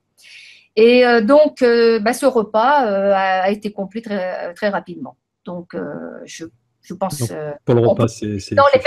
personnes intéressées peuvent toujours contacter Morgane Marot du Jardin de Marie, mais moi, d'après ce qu'il m'avait dit, tout est déjà complet. Il y a à peu près une centaine de personnes. D'accord. Et pour les conférences? Les conférences, elles sont libres. Chacun est bienvenu. Bon, la salle de Capitelle, c'est pareil, peut accueillir 100 personnes, mais pas plus. Hein. Bon, en tout cas, c'est un très bel événement qui se profile à l'horizon. Donc, c'est le week-end prochain, si vous avez noté les dates, le 21 et 22 janvier. Ça se passe à Rennes-le-Château. Et voilà, c'est une occasion de découvrir un petit peu toute cette histoire autour de la Bessonnière, de découvrir son univers. Et puis, pour ceux qui ne connaîtraient pas du tout, de découvrir le coin qui est vraiment juste magnifique. Ok Chris, écoute, je te remercie pour ce passage très bien expliqué sur cet événement. Et puis voilà, tu es la bienvenue, tu repasses quand tu veux nous parler de tes livres à toi. Ce sera avec plaisir qu'on découvrira ce que tu as fait. D'accord, je te remercie Antoine pour ton attention sur l'événement et j'espère à bientôt. Ok, à bientôt. Et puis, toujours avant l'arrivée de nos amis Marc et Michel, je voulais en profiter pour annoncer la sortie du numéro 2 de Sphère Magazine. Voilà, magazine consacré à l'ufologie, monté de toutes pièces par Alex Esco. Donc au sommaire de ce numéro de Sphère Magazine, on va avoir l'édito de Bruno Bousquet, une interview exclusive quand même de monsieur Jean-Claude Bourré, un article OVNI en France de Marc Rimbaud, l'interview aussi exclusive de Guillaume de Nurea TV, et enfin 2 autres dossiers, un sur les ovnis de Millau et un autre sur les méprises ovnis, écrit par Bruno Bousquet. Voilà, donc ça s'appelle Sphère Magazine, c'est le numéro 2. Et c'est écrit par Alex Esco, qu'on salue. Bon, on va recevoir immédiatement monsieur Margret et monsieur Michel Rousseau. Salut messieurs. Bonsoir la compagnie. Bon, alors, pourquoi je vous ai demandé de venir ce soir? Parce que cette semaine, c'est la semaine des sorties de films documentaires, donc après celui de Damian.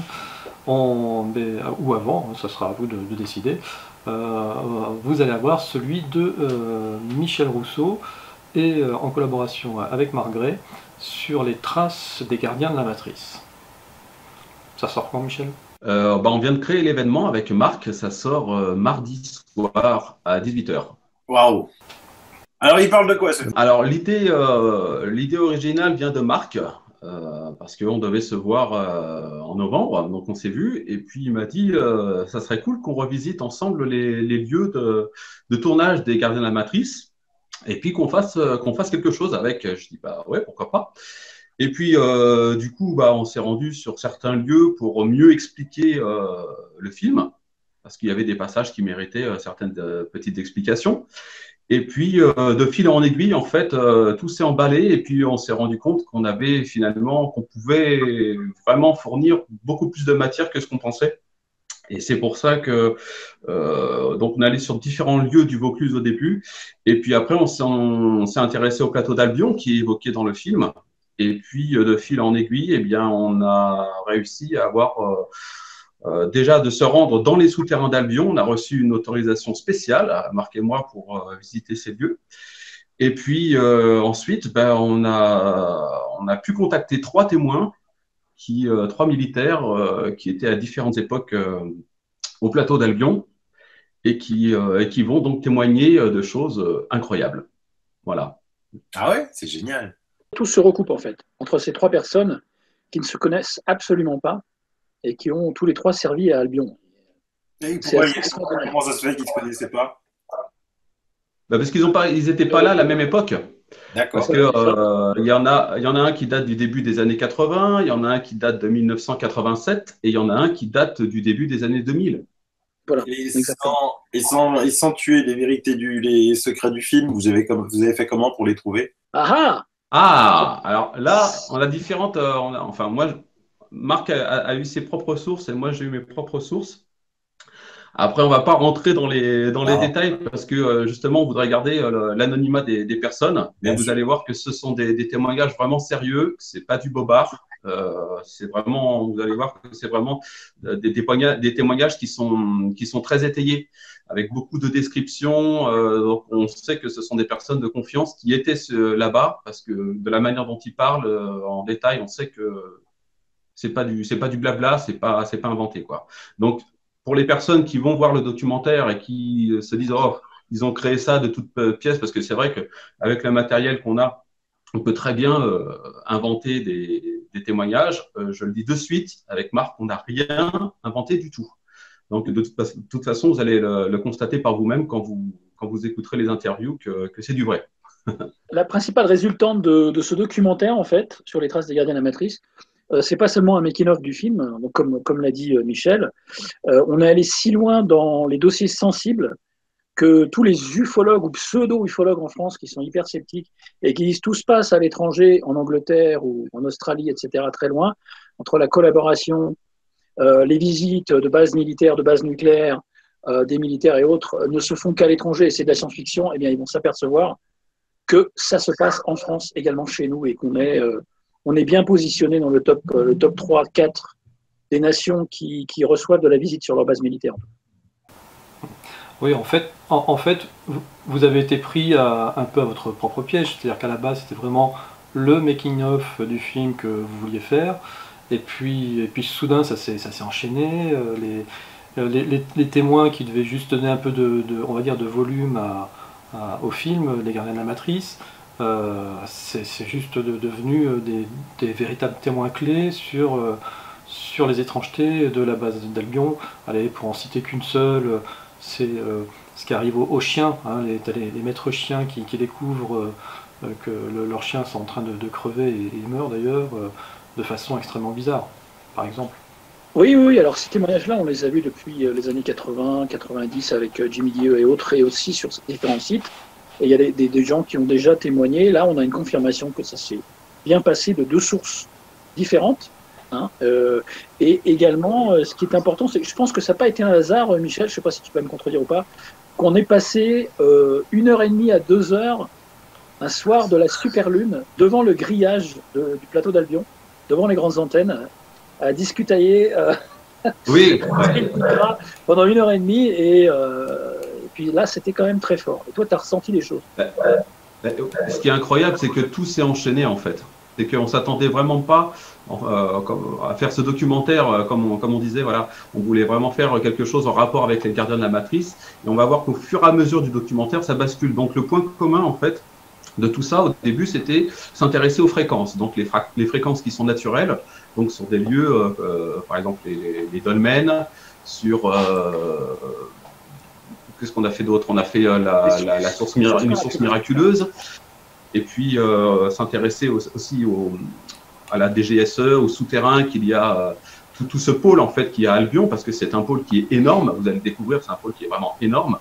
Donc il y a toutes les ondes qu'on reçoit, toutes les ondes parce qu'il y a des radars aussi pour détecter tous les satellites et tous les objets non identifiés, parce que ça va être intéressant, vous allez voir.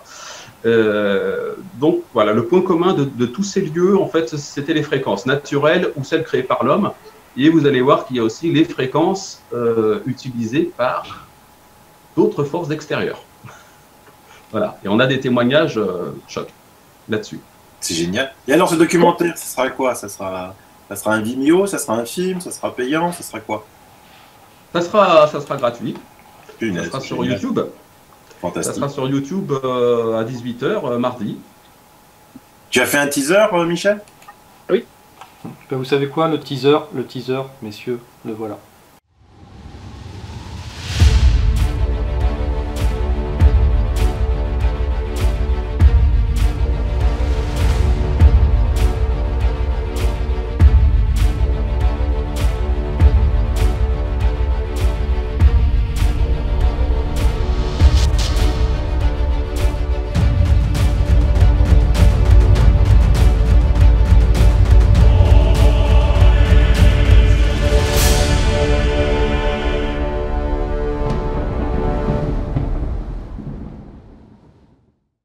Bon, voilà, donc j'espère que ce teaser, ça vous a donné envie, non seulement de voir et ce documentaire donc sur les traces des gardiens de la matrice, mais aussi et surtout de voir le documentaire qui est la source de celui-ci, les gardiens de la matrice, qui est lui achetable ou louable sur Vimeo, c'est ça Michel?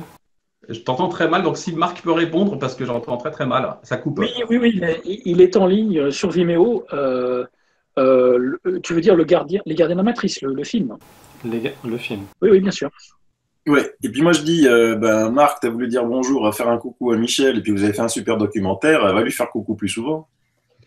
Oui, bah écoute, quand je serai invité dans le sud, hein, sur la route, là, j'irai directement chez Michel, en fait. Hein, ça m'épargnera quelques Ah, la ennuis. porte est ouverte, hein, Marc, il sait qu'il peut venir quand il veut. C'est sympa. Bah écoute, le premier trou de verre, j'arrive, mais sans ma voiture. Face, hein, pour le remercier pour ce super morceau qu'il m'a passé gentiment, qui est d'ailleurs le générique de son film Les Gardiens de la Matrice, et comme je le trouvais tellement bien, je me suis dit il faut absolument que ce morceau-là, on l'associe à une émission, et c'est ce que j'ai fait avec la nouvelle émission qui va sortir à partir de la semaine prochaine avec Rock Soccer, Le Monde selon Rock. Voilà, c'est sur une musique créée, composée par Michel, et vraiment ça donne, c'est génial. Bah, merci à toi. Avec ce générique. Merci. Merci Michel.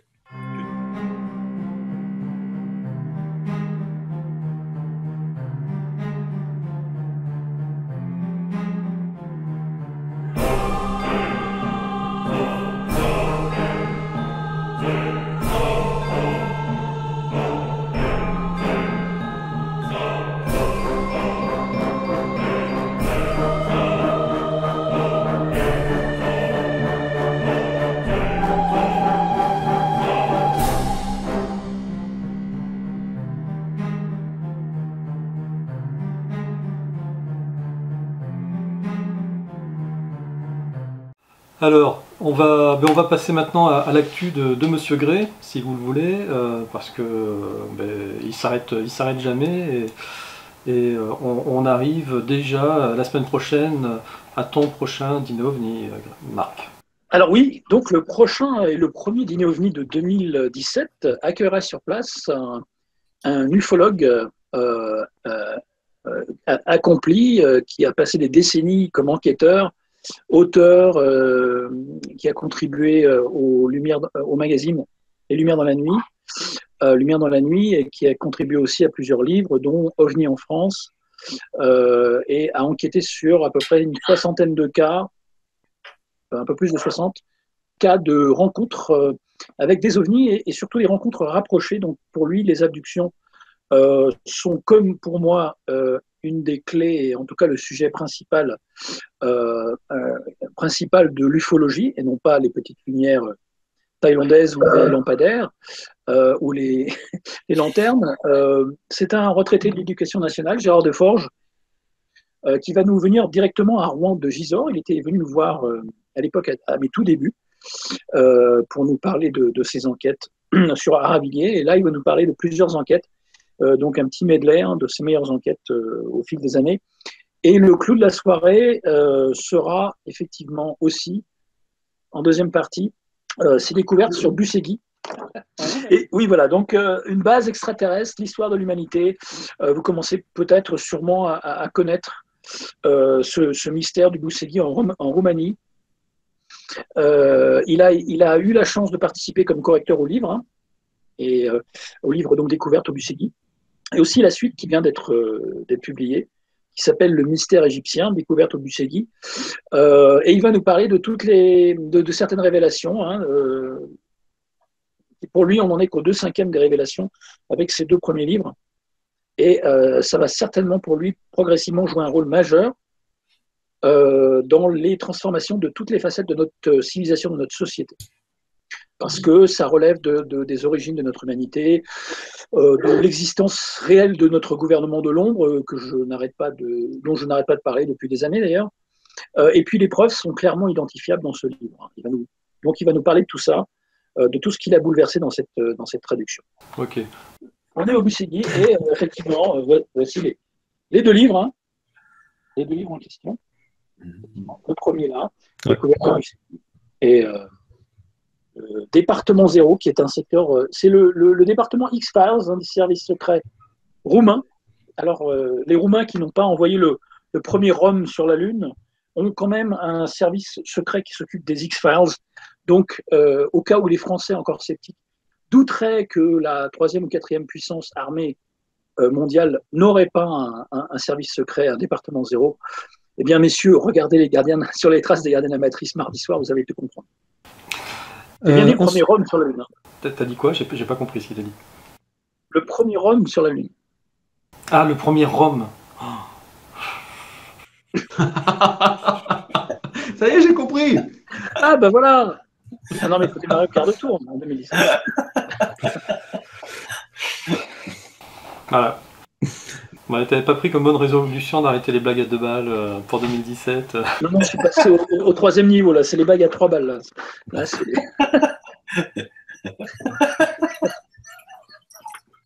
Écoute, ça fait rire Sylvano, c'est bien. Il est fait d'une façon si naturelle que c'est juste exceptionnel.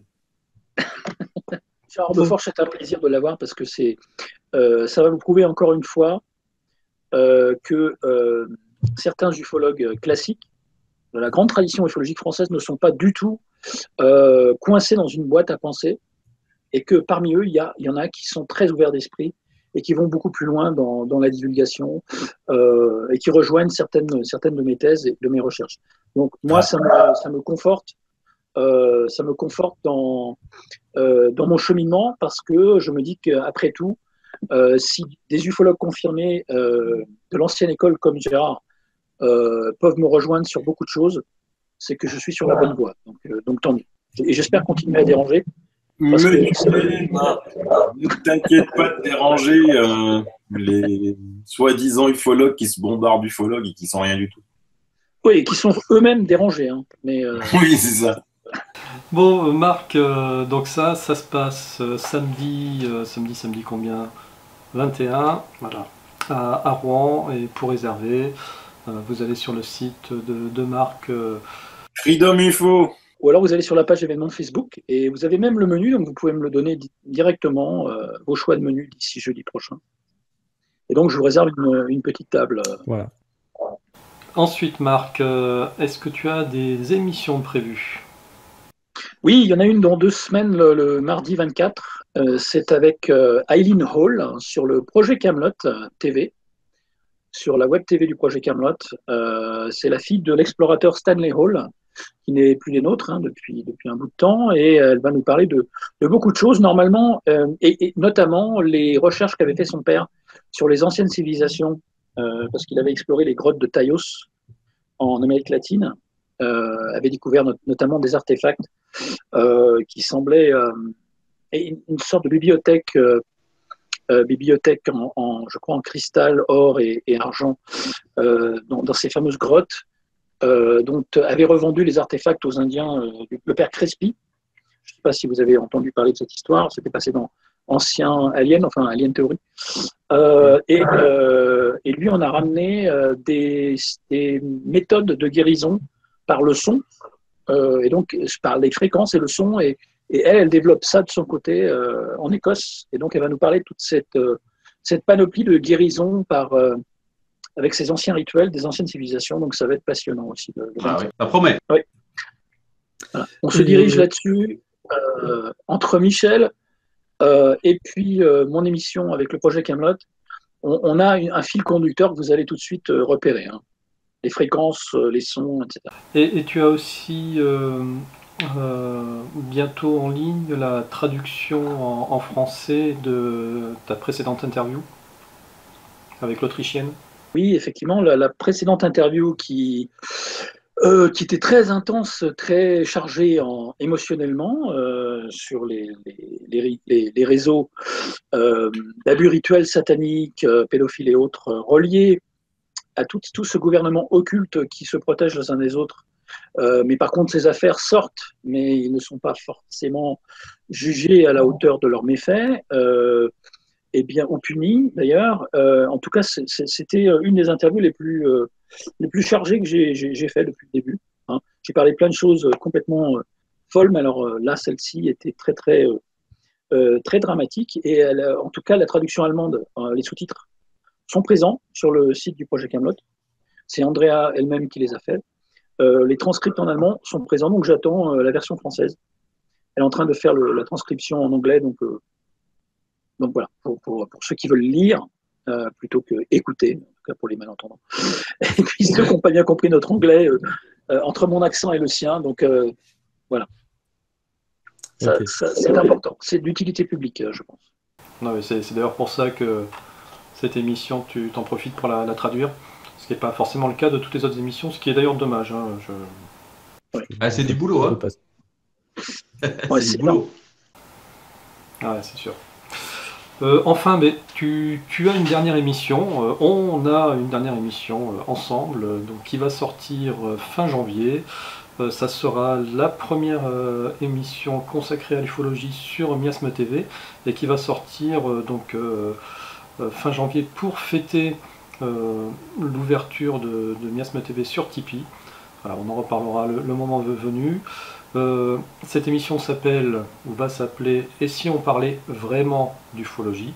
Donc on va essayer d'élever le niveau et de parler d'ufologie 3.0 pour ceux à qui ça veut dire quelque chose. On sera donc avec toi, Marc, avec Monsieur Silvano Trotta et un troisième larron qui s'appelle Pam, voilà, que vous découvrirez, qui est aussi une pointure, hein, dans le sujet. Et que vous pouvez découvrir dans mon compte rendu de mon dernier dîner OVNI. Et le premier numéro sera consacré au chemtrail. À la géo-ingénierie, hein, je crois, en général. Oui, c'est ça. Bon voilà, en tout cas encore un mois de janvier bien chargé pour toi.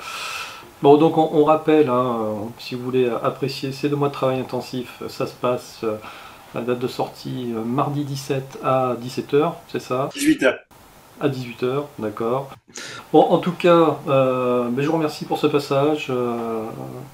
Donc c'était la soirée documentaire ce soir, hein, entre le film L'autre terre des dieux de Damian et sur les traces des gardiens de la matrice. Voilà, la semaine prochaine, vous avez de quoi vous occuper plutôt que de regarder les chaînes mainstream.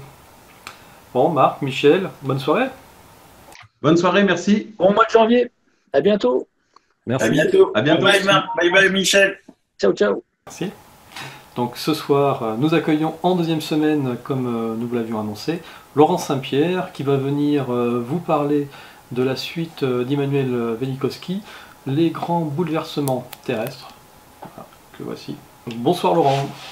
Bonsoir Antoine et bonsoir Silvano. Encore très Salut, heureux de Laurent. vous. Alors Laurent, qu'est-ce que tu peux nous dire sur ce deuxième volume d'Immanuel, du grand Immanuel Velikovsky dont on a parlé la semaine dernière? Alors, avec les grands bouleversements terrestres du docteur Emmanuel Velikovsky, on va quitter l'espace pour revenir sur Terre. Donc là, il va nous entraîner bouleversements terrestres, des grands cataclysmes qu'a subi la Terre. Alors, il se pose beaucoup de questions, Emmanuel Velikovsky, sur l'espace, et là, il s'en est posé sur notre planète, et à savoir, ok, ces bouleversements, nous avons retrouvé, les scientifiques ont retrouvé des mammouths gelés, qui ont été gelés en une fraction de seconde en Sibérie. Comment se fait-il qu'on ait retrouvé des êtres humains réduits en morceaux et agglutinés dans des caves? Le Nord était-il auparavant dans les tropiques? Donc, ce sont des questions que le professeur Emmanuel Velikovsky, en tant que chercheur et surtout curieux, s'est posé et encore une fois, il a été critiqué, encore une fois, il a été censuré, encore une fois, il a été mis plus bas que terre. Donc, il faut savoir que quand il a créé, on l'avait cité dans la vidéo précédente, quand son premier livre est paru, Monde en collision, il a été donc censuré aux États-Unis, pas en France. Il a été mis plus bas que terre, il a été aussi décrié par les scientifiques, et puis il a été réhabilité quelques années plus tard. Donc, il a fallu beaucoup de courage à Emmanuel Velikovsky pour reprendre ses notes et se pencher sur un autre grand problème, une autre grande énigme, un mystère de la Terre, ces fameux grands bouleversements terrestres. Donc, c'est encore un livre merveilleux à posséder dans sa bibliothèque, à lire. On est entraîné d'aventure en aventure, on va dans le passé, on peut même aller dans l'avenir parce qu'il parle de l'avenir. C'est extraordinaire. Donc, on a parlé des pôles qui se sont inversés, de l'axe terrestre qui a changé. Pourquoi retrouve-t-on en Espagne des roches qui proviennent des Alpes? Ce sont tous ces genres de questions, d'anomalies que la science n'a pas pu et dont Velikovsky s'est emparé. Et encore une fois, il a vu juste. Pour résumer de ce livre, qui est un peu moins impressionnant au niveau de volume que Monde en collision, mais tout aussi bien écrit. Et les personnes qui ont aimé Monde en collision vont certainement adorer les grands bouleversements terrestres du professeur Emmanuel Velikovsky. Donc, est-ce que c'est dans ce livre où il parle, où il fait un rapprochement entre les diplômes d'Égypte et les fameux bouleversements terrestres, comme par exemple le volcan de Santorin? Le volcan du Santorin, les cataractes, par exemple, les 12 plaies d'Égypte, ce n'était pas un mythe. Les 12 plaies d'Égypte, effectivement, ont été réelles. Ça a été romancé au fil de l'histoire, au fil des siècles. Chacun s'est emparé des mythes. Mais bien souvent, comme on dit, il n'y a pas de fumée sans feu. Ouais, surtout avec les volcans, on est bien d'accord. Donc c'est un livre de 1957, mais il est d'une modernité incroyable. Il est d'une modernité incroyable et encore, il a été écrit sans aucune technologie. Il faut encore se mettre ça en tête, c'est-à-dire que le professeur Emmanuel Velikovsky, il a écrit son livre en regardant des notes de scientifiques qui avaient révélé des anomalies suite à ces bouleversements terrestres. Des anomalies d'ailleurs qui sont restées dans le secret du dogme de la science, du dogme scientiste, comme malheureusement bien souvent. Elles n'ont pas été prêtées, elles n'ont pas été offertes au grand public, et c'est ce que fait le professeur Emmanuel Velikovsky. Il rend public quelque chose qui était caché sous le bras pendant de nombreuses années. Ok, bon ben. Il fallait oser. Il fallait oser, donc là je crois que c'est clair. Si vous ne l'avez pas compris la semaine dernière, il faut absolument que vous ayez ces deux volumes d'Emmanuel Velikovsky dans votre bibliothèque. Donc Mondes en collision et les grands bouleversements terrestres. Voilà. Et pour ceux qui seraient vraiment passionnés par Velikovsky, il y en a un troisième qui s'appelle Oedipe et Akhenaton, voilà, qui est un peu moins connu, où on peut se poser la question, quel rapport est-ce qu'il fait entre cet héros grec et le pharaon hérétique qui a tenté d'imposer une dynastie, une religion monothéiste en Égypte. Voilà, c'est tout aussi passionnant, surtout qu'on lit ça comme une enquête policière. Ah oui, absolument, c'est comme un roman. On suit le fil de l'histoire comme un roman scientifique, un essai roman scientifique, si on peut l'appeler ainsi. Ok. En tout cas, Laurent, je te remercie de nous avoir fait découvrir ou redécouvrir le monde d'Emmanuel Velikovsky. C'est vrai qu'on n'en parle pas beaucoup et c'est vraiment un auteur qui est pour moi incontournable. Mais tu repasses quand tu veux, la semaine prochaine, si tu as encore un ancien vieux livre sous le coude à nous proposer. J'ai des tas de vieux livres sous le coude, on en discutera et les gens verront encore une fois qu'ils ne perdront rien à regarder Miasme TV. Bravo. Tellement bien dit. Ok. Bon, écoutez, je pense qu'on a fait à peu près le tour de cette émission qui était encore riche en invités. Donc, un petit rappel, L'autre Terre des Dieux, ça sort dimanche. Sur les traces des Gardiens de la Matrice, ça sort mardi. Samedi prochain, vous avez l'événement à Rennes-le-Château. Et puis nous, on se retrouve très bientôt pour le numéro 39 de Miasme dès la semaine prochaine. Ciao Laurent, ciao Sylvano. À très bientôt les amis. Salut Laurent, salut Antoine, bonne semaine.